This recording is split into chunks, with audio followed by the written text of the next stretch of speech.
We see it every summer. Children drowning at our pools, beaches, even local rivers. And that's why CBS 2 is dedicating this week to water safety. We begin our week-long series with the troubling history around teaching kids to swim. CBS 2's Jennifer Bisram with the closer look. To lose a child is one of the hardest things ever. Daniel Prasad was just 13 years old when he drowned in the Jamaica Bay in Queens last June.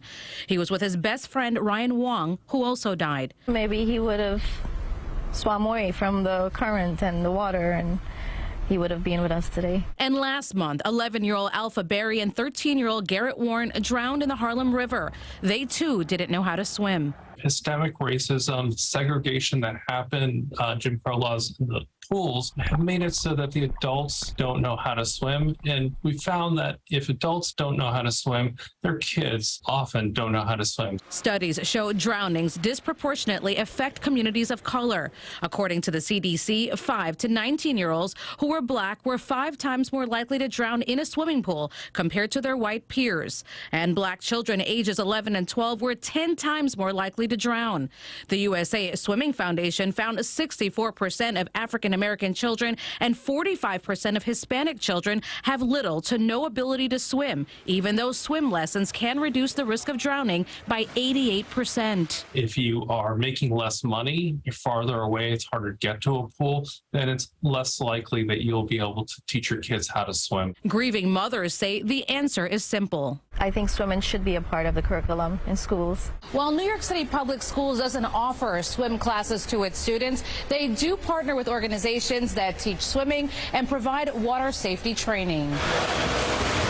The Sophie Gerson Healthy Youth Organization provides middle school students with free swimming classes for 8 months, in addition to summer camp. Our organization partners with New York City Public Schools serving very low-income communities, and we identify, vet, and fully fund the cost. This year, over 100 students from the South Bronx and Manhattan's Lower East Side took part in the program and learned how to float, swim, and even dive at the Seahorse Swim Club. But learning to swim is only part of water safety and survival.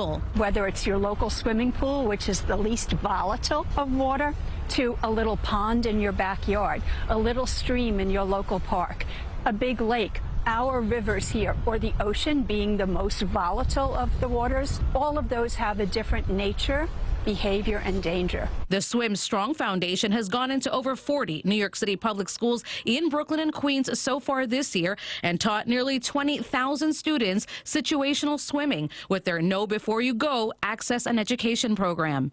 Even a very strong, skilled swimmer would have difficulty navigating these waters. 2 minutes and 2 inches is all it takes for any of us to drown. New York City says it is working to create more free programs to reduce unintentional drowning incidents, especially in the city's black and brown communities. This is one we went to a wedding. This one was his last birthday, his 13th birthday. Advocates say schools should have a universal swim program, but with only 32 pools across 1,859 school buildings and 1.1 million students to teach, preventing water tragedies will be hard. I lost something really, really great. Jennifer Bisram, CBS 2 News. Nothing is scarier, right?